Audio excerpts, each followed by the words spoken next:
आता लेन्सकार्टचा चष्मा डोळ्यावर नीट बसत नाही म्हणून लोक कंपनीला ट्रोल करतायत. लेन्सकार्टला प्रॉडक्ट क्वालिटीमुळे शिव्या पडतायत.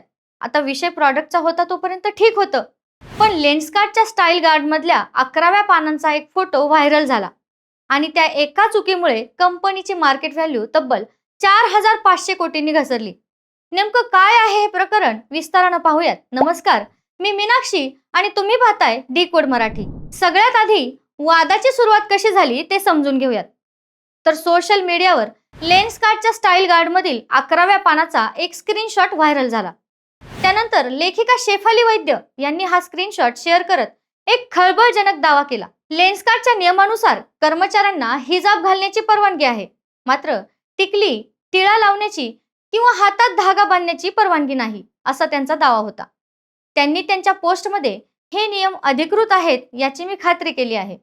पियुष बन्सल कर्मचाऱ्यांना सांगतात, हिजाब घालणं ठीक आहे, पण टिळा, टिकली किंवा धागा चालणार नाही. ज्या देशात बहुसंख्य ग्राहक कर्मचारी हिंदू आहेत त्या देशात अशा प्रकारचा दुटप्पी निकष का, असा सवाल त्यांनी त्यांच्या पोस्टमधून उपस्थित केला होता.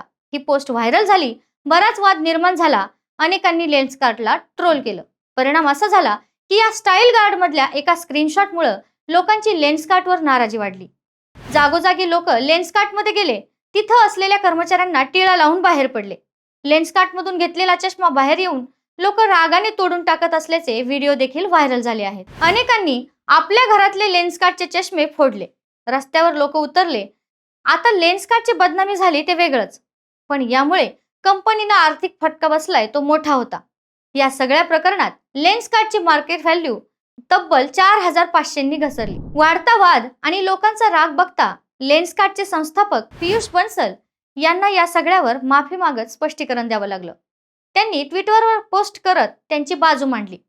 त्यांनी केलेल्या पोस्टनुसार आता जे फोटो व्हायरल होतोय तो जुना आहे, तो कंपनीचं आत्ताचं धोरण दाखवत नाही.